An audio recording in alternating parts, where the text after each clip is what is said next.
With some trepidation, they visited the site and took this photograph of their young spirit guide.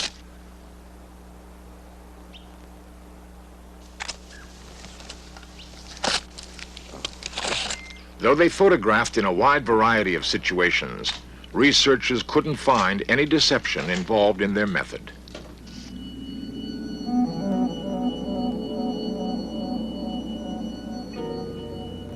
The personal reason to enter parapsychology was to determine the nature of the pictures and of the scripts. Is it possible to communicate with the deceased through Ouija? Is it possible to photograph the dead? Who is communicating? Certain communicators would inform us that there is a return process from their so-called reality to come back into ours in order to communicate. They would have to pass through a tunnel or an alleyway. The opening at the beginning is very wide, and as they come closer to our own reality, it becomes narrower and narrower.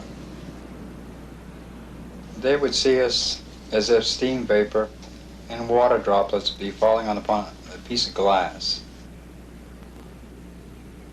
Thoughtography and psychophotography or spirit photography or paranormal imagery. If you can't see the image, you're using a thoughtographic process. What we have to determine is what intelligence is producing the phenomenon. Is it our own unconscious, or are we actually photographing a deceased, and is that deceased thoughtgraphically impressing its image or another image upon our plate?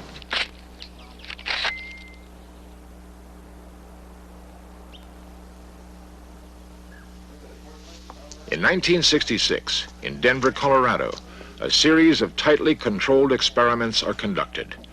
Researchers are checking and numbering fresh film and new cameras.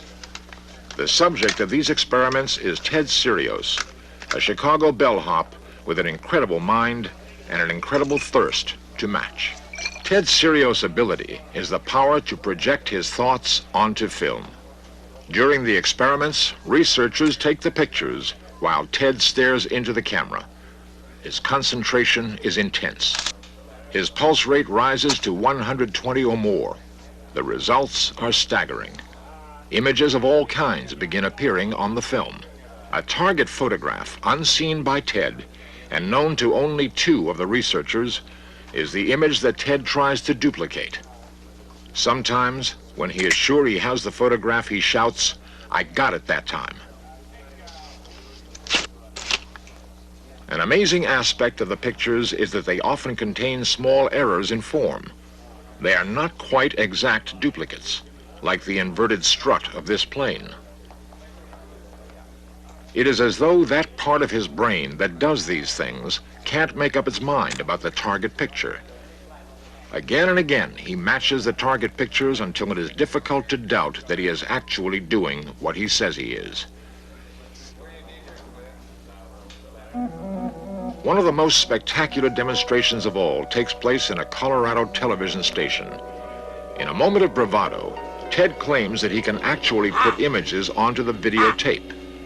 Here are the results of that experiment. Convention tells us that this should not be possible. But if these images don't come from the mind of Ted Sirios, where do they come from?